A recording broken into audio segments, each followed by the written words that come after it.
Good morning. Allow me to establish protocol by acknowledging the Most Honorable Prime Minister Andrew Holness and my esteemed co-chair, the Right Honorable Alok Sharma, both in their absence, but I know they have joined us digitally. The British High Commissioner, Her Excellency Judith Slater, Ambassador Marianne Van Steen, Head of Delegation of the European Union in Jamaica, Ms. Denise Antonio, UNDP Resident Representative, Deputy Governor of the Bank of Jamaica, Mr. Robert Stennett, Dr. Wayne Henry of the PIOJ, members of the NDC Partnership from developing and developed countries and institutional partners, members of the NDC Partnership Support Unit, Pablo and team, NDC Partnership Focal Points for Jamaica, Ms. Claire Bernard and Mr. Omar Alcock, and members of staff of the ministry. Good morning, colleagues, friends, and partners. We are here this morning to launch the NDC Partnership's finance strategy. So I am pleased to be here, not only in my capacity as Minister without portfolio in the Ministry of Economic Growth and Job Creation, but because particularly I represent the interests of the environment, climate change, and water. But beyond that, it is our privilege to co-chair the NDC Partnership along with the United Kingdom through the Right Honorable Alok Sharma. So this morning, on behalf of the Most Honorable Prime Minister, Andrew Holness, we welcome you to Jamaica and are proud to announce the launch of the Partnership's finance strategy, which will reinforce how the Partnership supports countries' efforts to mobilize finance for NDC action and to highlight areas in which cooperation can be strengthened. Improving capacity to support NDC enhancement and implementation by filling the gaps of support provided to its members. It is important to note that this strategy will collaborate with the Partnership's implementation and developing partners to mobilize targeted climate financing to catalyze further climate action towards NDC implementation. The Partnership's finance strategy launch provides a clear narrative for members and global leaders on how the Partnership supports countries' efforts to mobilize finance for NDC action and to highlight areas in which cooperation can be strengthened. Given the role of Jamaica as one of the global leaders of the climate finance agenda, this launch, in our mind, will send a strong message that raised ambition in developing countries must be urgently matched with large-scale, predictable, and timely financing. We believe it will also position the Partnership as the key platform for matching country needs with finance. It will demonstrate to potential finance providers, both public and private, that countries are taking vital action and that through the Partnership, they can share real opportunities for investment. It will also induce new partners, including the private sector, locally and globally, to work with the Partnership and mobilize support in line with their particular strengths. It's important that we note that during the Paris Agreement enhancement cycle of 2020-2021, many countries have stepped up and revised their NDCs to set more ambitious goals, grounded in more detailed analysis and robust processes. Numerous countries, colleagues, climate action is ready for investment. Jamaica certainly is. Working with the NDC Partnership, they have spent several years developing implementation plans, aligning NDCs with domestic strategies and developing economic analyses of proposed actions. Much more is still needed. Countries are developing investment plans and financing strategies. They have projects that need development and investment. More capacity is needed in ministries, central banks, and at subnational levels. For many countries, the financing environment is still more challenging due to the ongoing impacts of the COVID-19 pandemic. We believe Jamaica is a prime example of how an integrated approach, bringing the whole of government and wider society to action, can realize greater ambition. With the support of the NDC Partnership, the Jamaican government has mapped out our priorities and our support needs. We are now working closely with the task force on access to climate finance to mobilize the investment needed to turn our plans into urgent action. International cooperation is vital if we are to mobilize finance at sufficient scale.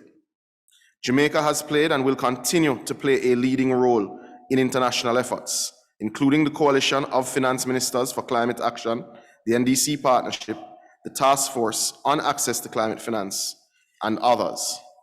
I think this meeting is timely when we consider that it was just this week that the latest IPCC report was indeed published. Now, we will move into the program, and I will ask that you allow me to announce, or to rather to welcome to the podium, Her Excellency Judith Slater. She has succeeded Asif Ahmad as British High Commissioner in Jamaica on October 13th, 2021. And to note, she is the first woman to hold this position in Jamaica. She has been Consulate General in Istanbul prior, and she was Deputy High Commissioner for the Southeast Regional Director of Trade and Investment in Singapore up until September 2015. Welcome.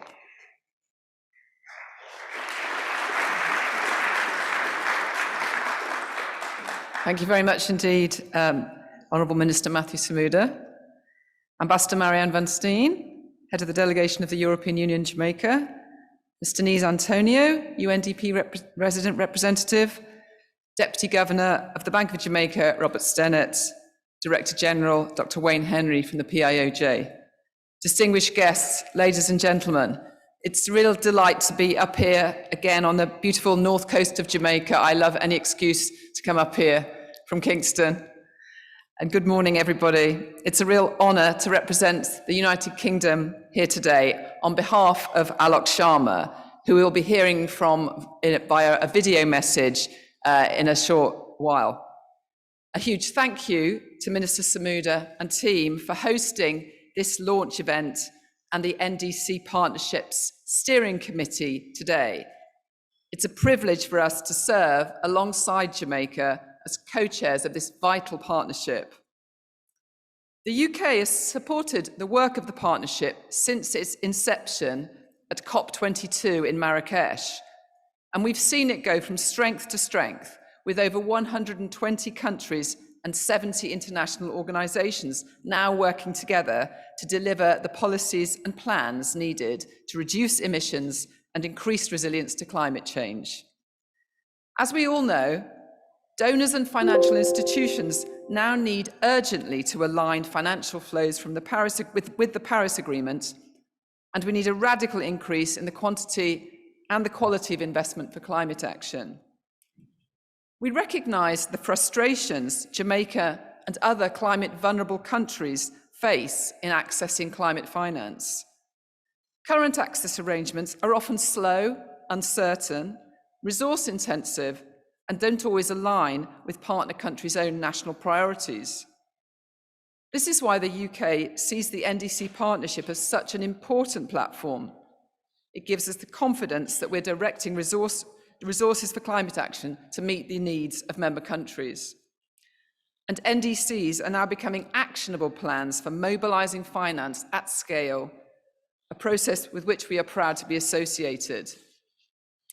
This is also why, alongside the important efforts of NDCP and other key partners, the UK and Fiji launched the Task Force on Access to Climate Finance at COP26 to help secure a step change in access arrangements at both the national and the global level.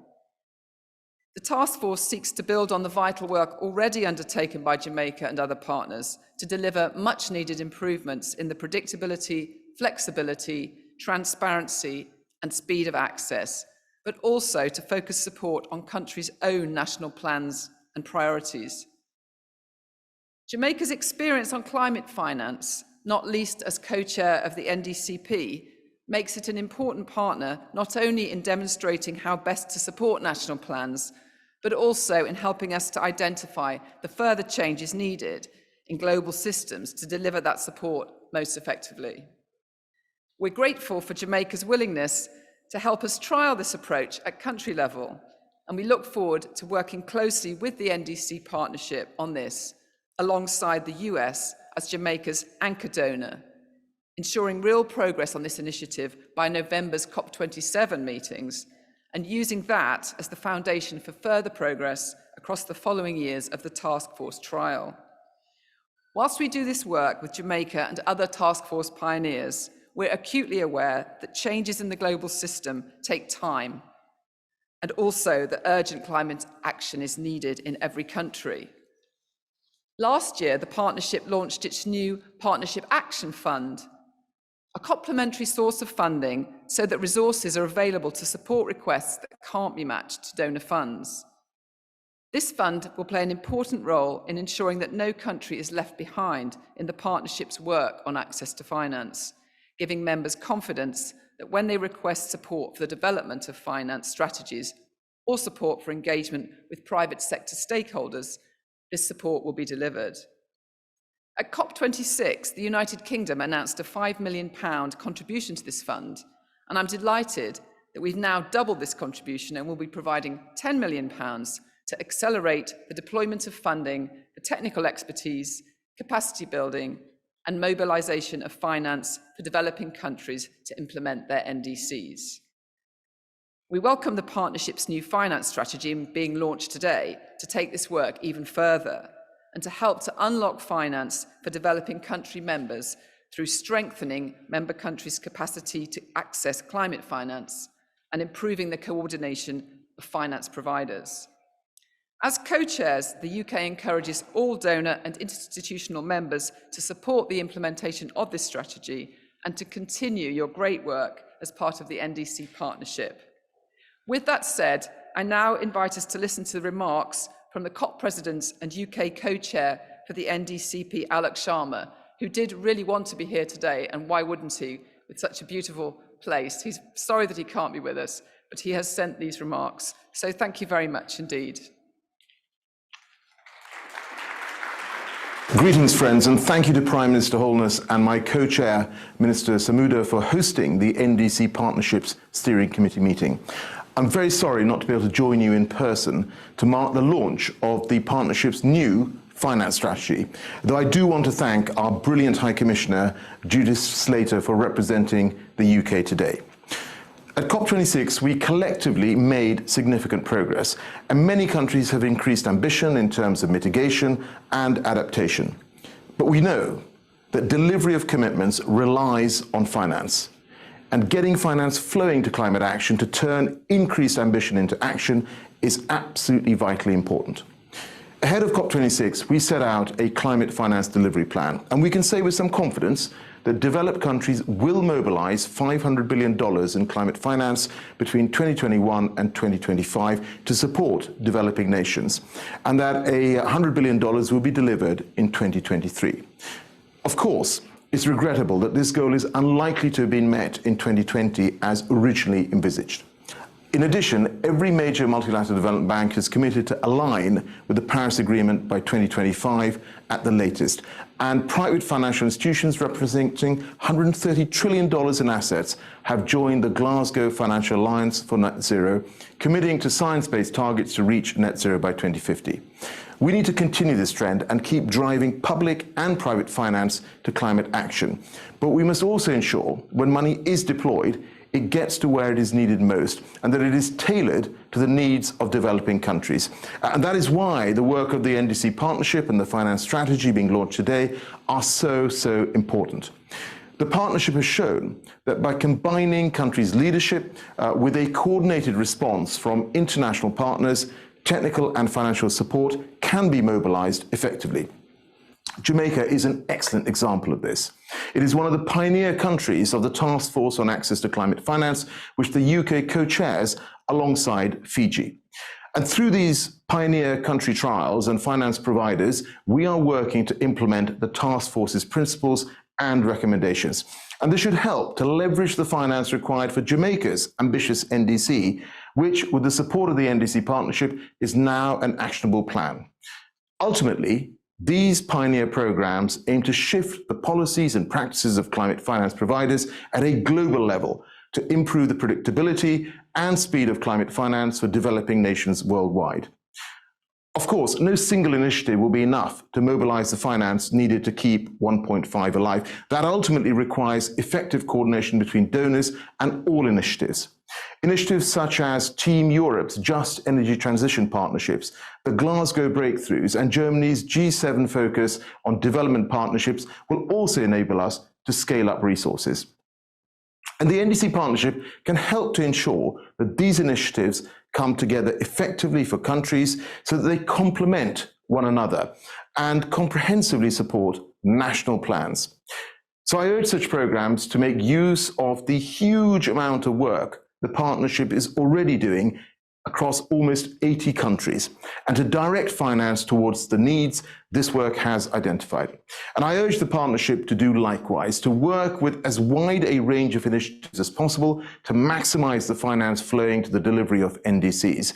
And I very much welcome the new finance strategy that Prime Minister Holness will launch today, which I hope will lead to increased cooperation. The strategy demonstrates the partnership's continued ability to move quickly and flexibly to support its members. And it shows how it can and does provide countries with the tools and resources they need to finance ambition, to deliver the Glasgow Climate Pact, and to build a clean, resilient world. Long may that continue. Let's finance a better future together. Thank you.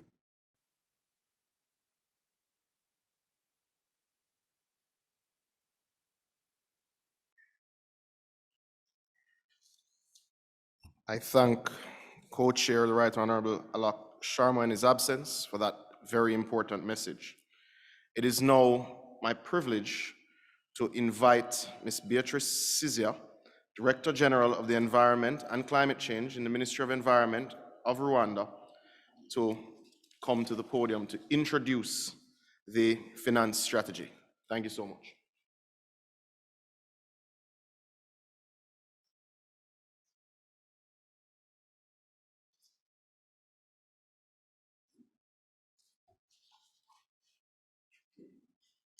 Your Excellency, Minister Samuda, Excellencies, all protocol observed, good morning.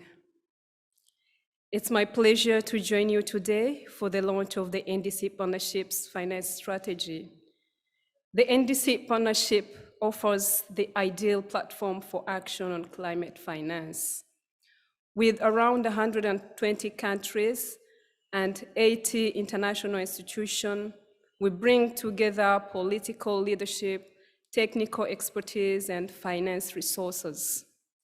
The steering committee requests a finance strategy as it adopted the partnership's work program for 2021 and 2025 in recognition of central importance of mobilizing finance for NDC action.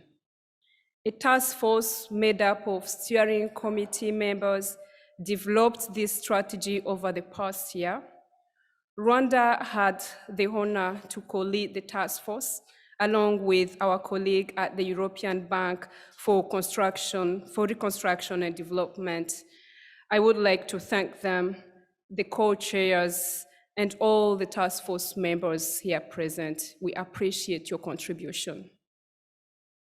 The strategy serves as an overall framework for support that the partnership can give to countries as they seek to mobilize finance for NDC action. It helps countries understand the kind of support are already available, provide direction for how support can be scaled up, and it identifies ways in which the partnership can support members in acting together. Your Excellency, allow me to highlight 8 major topics that this strategy covers.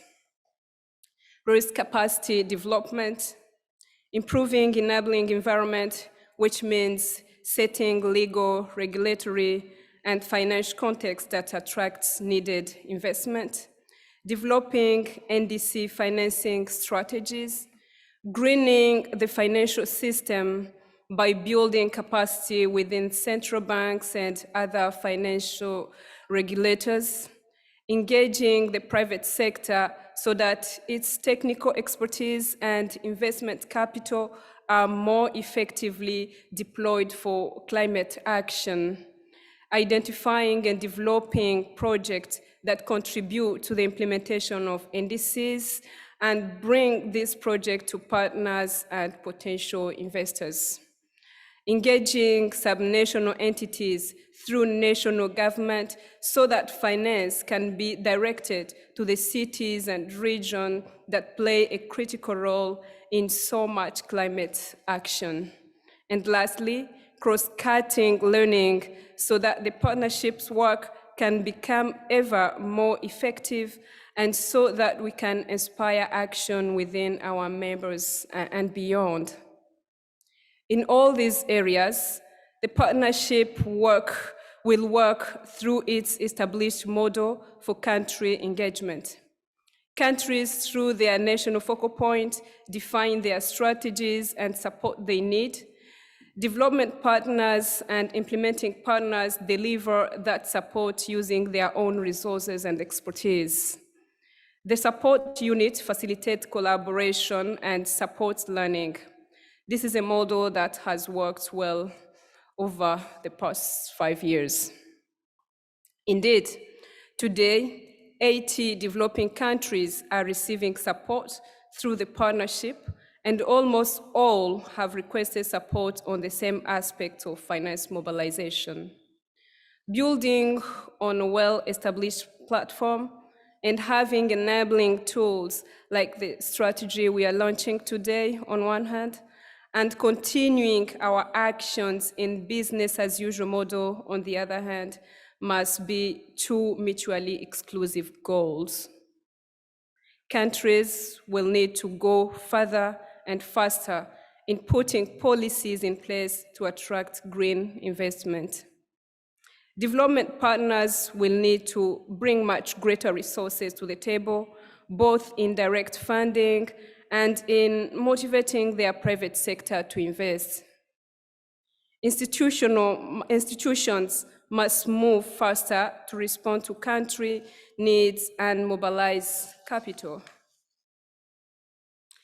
The finance strategy presents the determination of countries to act on their NDC and on the partnership, on NDC partnership to support that action. The task before us is enormous. So it needs our hands, it needs our heads and our hearts to work together so that we can deliver on our common goal and our common future. Thank you.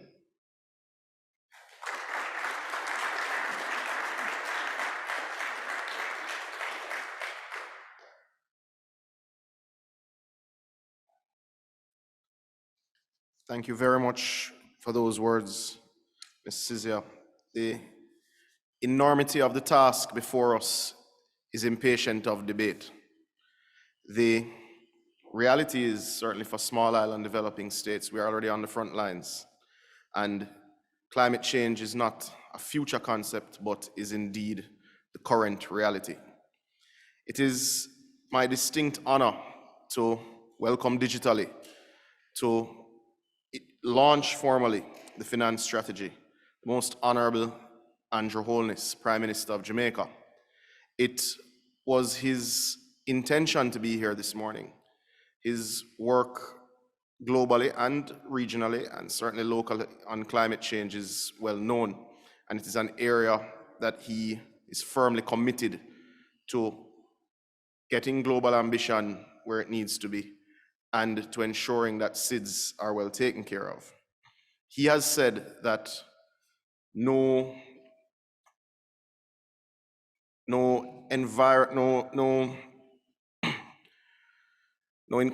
sustainable environmental growth can come on the back of no sustainable economic growth rather, can come on the back of environmental degradation, and no inclusive prosperity can be steeped in pollution.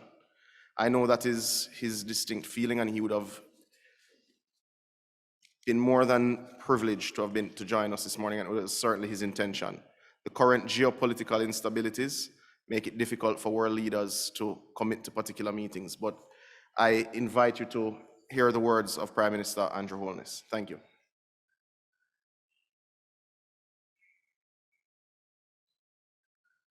Excellencies, ladies and gentlemen, good morning. I take this opportunity to underscore the welcome to Jamaica, which I'm sure you have received from Ministers Samuda and Davis. After 2 long years of grappling with the COVID-19 pandemic, it is indeed a pleasure to welcome our international partners to our shores. In our beautiful country, Montego Bay is known as the tourism mecca, but it is also one of the most vulnerable areas being impacted by the effects of climate change. For small island developing states like Jamaica, the 1.5-degree goal of the Paris Agreement is not merely an abstract target, but a matter of survival. Rising temperatures and consequential rise in sea levels, along with more extreme weather events, pose an existential threat to the health of our people, our economic advancement, and prosperity of our nation. There is no question that, as with other small island developing states, Jamaica has played little or no role in creating the climate crisis. More industrialized nations have driven their development by burning fossil fuels and clearing their land of forests. However, the cost of that economic growth, because of the changed climate, has fallen disproportionately on small island developing states. Notwithstanding this, Jamaica continues to play a leading role in the global response to climate change. Our updated nationally determined contribution, presented in 2020, more than doubled our commitment to emission reduction. We have commenced the preparation of our 2050 long-term emissions reduction and climate resilience strategy. Our climate-smart agriculture projects are integrating technology and bringing young people into climate action. Our mangrove restoration program is well underway, together with our efforts to plant 3 million trees in 3 years, and our fish sanctuaries and pilot programs for reef restoration are effectively engaging coastal communities. Many other developing countries similarly affected by the climate crisis are also stepping up with more ambitious efforts to embrace low carbon development and to defend themselves against the climate impacts that are already upon us. In Glasgow last year, we saw the presentation of extraordinary ambition by developing countries. The case for tangible financial allocation for developing countries has already been made. The Paris Climate Accord is built on a promise that where developing countries take action on climate, they can expect support, including the finance they need. The latest IPCC report, published just this week, confirms now is the time to deliver on that promise. Jamaica has demonstrated the engagement of best practices and provided examples of how financing from international partners can be put to good use. For instance, with grant support from development partners, Jamaica became the first small island developing state in the world to independently sponsor a catastrophe bond, which will provide financial protection against losses from hurricanes. Also, with GCF support, we have launched a green bond project with our stock exchange towards mobilizing domestic and regional capital to finance resilient infrastructure projects. But this is only a start. What is needed is transformation from our existing models of development into one based on low emissions, greater resilience to climate impacts, and more sustainable growth. The scale and speed of finance is nowhere near the levels needed to drive this transformation. Processes for accessing finance are often too onerous and slow, and there is a lack of urgency and transparency in the system. That is why the development and launch here today of the NDC Partnership's finance strategy is so important and timely. Jamaica has the pleasure of chairing the partnership alongside our friends from the UK, and we are proud to be playing a lead role in this regard. With more than 200 countries and international institutions, the partnership brings together those with the power to turn promises of finance into reality. It is noted that members have already deployed approximately $1 billion through the partnership, supporting countries in laying the groundwork for finance. Advisors have been deployed to finance ministries, NDC investment plans have been developed, and viable projects identified. These are positive steps, but I implore you to appreciate the urgency of now. Meetings and discussions of investment capacity and project concepts need to transition to implementation. All implementation of climate mitigation or adaptation projects must put the people at the center of the plans. Our people need to be trained to manage the transformation of our economy to realize the benefits of greening our economy. These projects will require investments on a greater scale and deployed at a faster rate.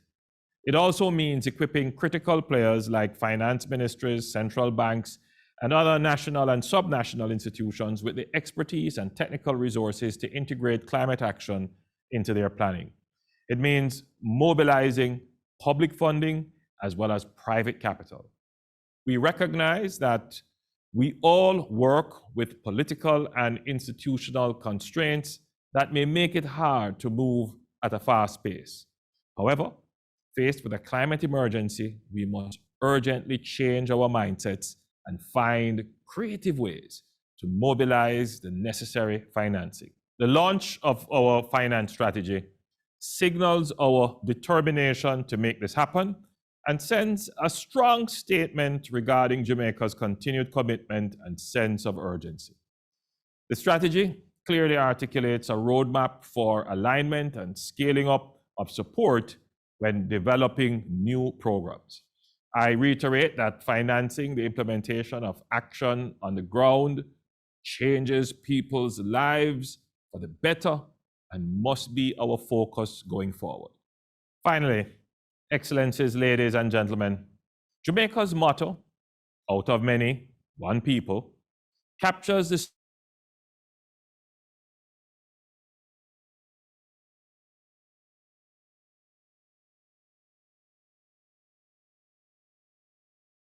with the challenge of climate change. The spirit of working together in harmony must extend across the globe.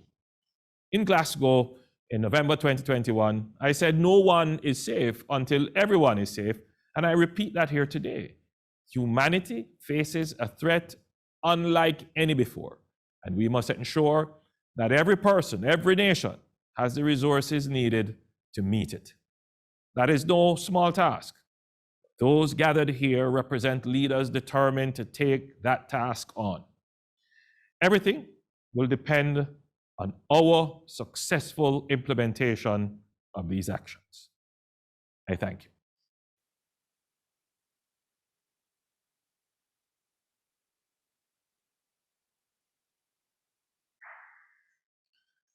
Thank you, Prime Minister. I think the important takeaways are A, the urgency of now, and B, the importance for us to collectively take ownership of the finance strategy and the finance actions that need to complement it to mobilize the necessary funds. It is my distinct pleasure to acknowledge and invite Pablo Vieira to the podium to close the launch, but it's certainly before I take my leave, I wish to thank the Secretariat for their significant effort and thank all members of the partnership, as this is an important moment in the climate fight. Thank you.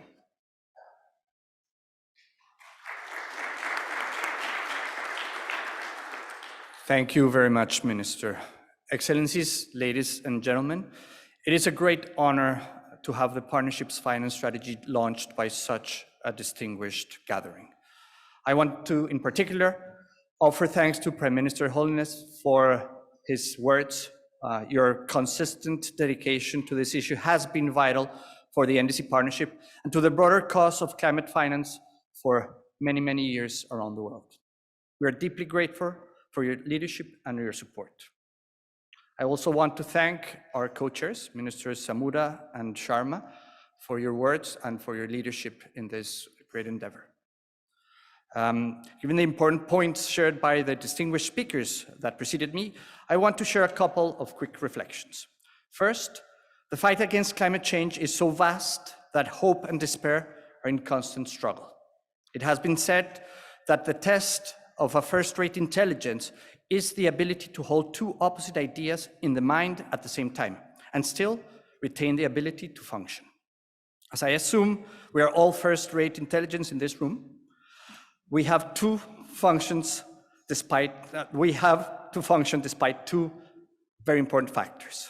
On one hand, we have been extraordinarily successful in delivering support to developing countries through the partnership, in improving enabling environments for finance, and in building capacity. On the other hand, the flow of finance for real climate action is still far, far below the levels needed. We are succeeding beyond our hopes and still failing badly. We can and should celebrate our success, but we must also recognize that the way we have to be working, that we've been working together, is not delivering what humanity urgently needs. We need to do more, and we need to do it together. Second, this is your partnership. I am very, very proud to lead the support unit, and we work very hard every day to make deep cooperation amongst our members more effective and impactful. But in the end, the finance strategy is yours. It's a member's strategy.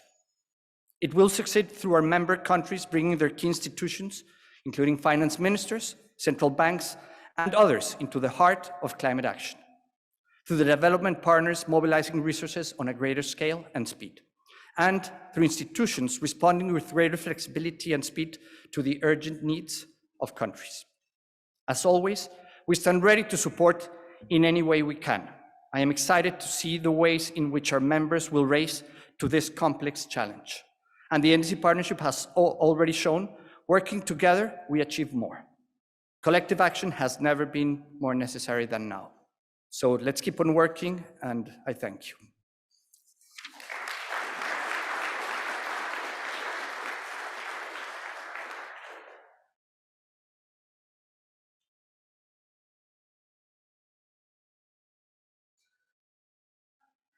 Well, that is the end of the program, and thank you.